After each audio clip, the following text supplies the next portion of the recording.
G'day, Kev. Fancy seeing you here, mate. It's finals time for both codes. You are Mr. Finals. Superstar of the NRL, mate. I should get your autograph later. At times, sort of the furthest thing from your mind, isn't it? You could hear the commotion outside. Especially some days it was pissing down rain.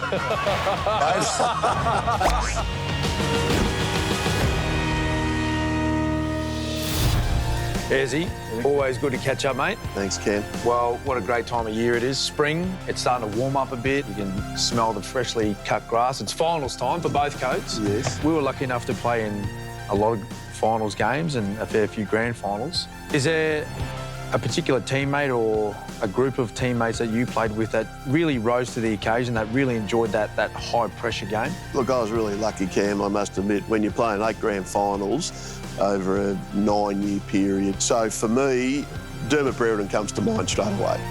Like, the way Dermott played the game, his physicality, but the 89 grand final when he's been ironed out in the first 20 seconds of the game. Incredible.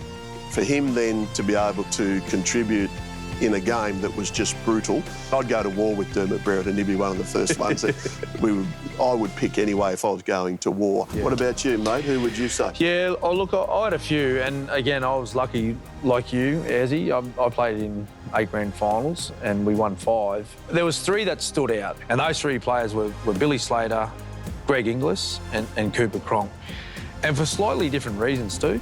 Cooper was just the ultimate game manager. He got the team around the park and managed the game beautifully through the 80 minutes. Greg Inglis was very different, just a natural athlete. I don't think I've ever seen a footballer in our code quite like him. Yes. And then the last guy, Billy Slater, a lot of the things I talk about with Billy Slater with grand final performances, it was a result of the work and the preparation during the week. So he would study our opposition for hours and hours and hours and come up with ways that, you know, he could try and break them down or look for opportunities where, you know, we could come up with some plays to find points. You are Mr. Finals anyway, because you got the Gary Ayres medal. Well, I have, Cam, but you for know the player of the series. Mate? Yes, thank you very much. Of the finals. But you know what? When I got the phone call, I was absolutely chuffed. Obviously humble, but I did say to the guy that rang, normally these medals are given to you when you're dead.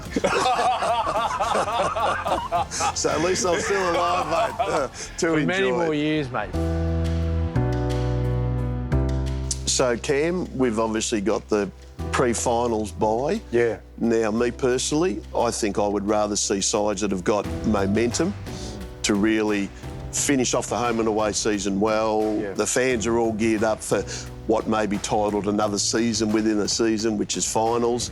And then all of a sudden we have that 1 week off. Yep. Personally, I think it would be better value if it was done after preliminary final week. Yeah, okay. So you almost have an extra week's lead-in. To grand final. To grand final. So players are clearly not nursed, but they can nurse themselves through that week, then ratchet it back up again for the grand final, get over any sort of niggles. Maybe there is guys that might have had concussions. Well, it's a good point you made about the concussion one particularly, because there are stand-down policies now if you suffer a concussion in the game. So if you were to pick up a concussion in a prelim, potentially you could miss a grand final. But I do agree with you. I think it's, as a player, I don't think you'd want that week off, particularly if you're a side that's taking, you know, sort of consecutive wins or a fair bit of momentum into the finals.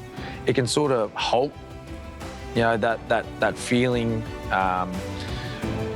that you've built on the ground over the last, say, month leading into final series. So, yeah, I don't like it at all. I do like the idea of the 2 grand final sides possibly having a week off leading into grand final. Yeah. What are your thoughts on the AFL moving to a night grand final? There's really only been 2 in the AFL, and clearly that was during COVID times. So the one at the Gabba and clearly the one at Optus Stadium. And from a visual effect, it was outstanding being able to see it from a TV perspective, not being there live. But I must admit, I'm a traditionalist, having played in so many grand finals, being able to now sit on the sidelines and watch.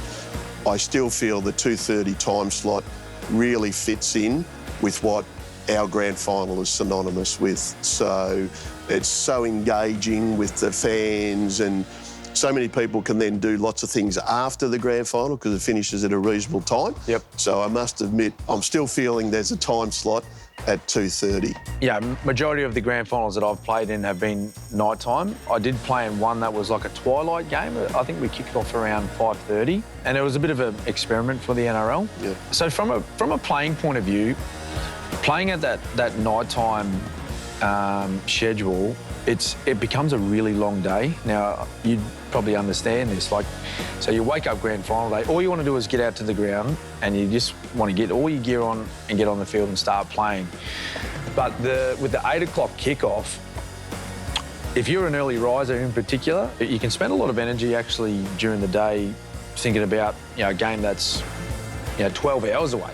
I completely understand why our code plays nighttime. Because I work now in the commentary team, there's so many eyeballs on a nighttime grand final. I think if you ask the guys, playing in the competition right now, would you prefer to kick off at, say, 3 or 4 o'clock compared to the 8 o'clock?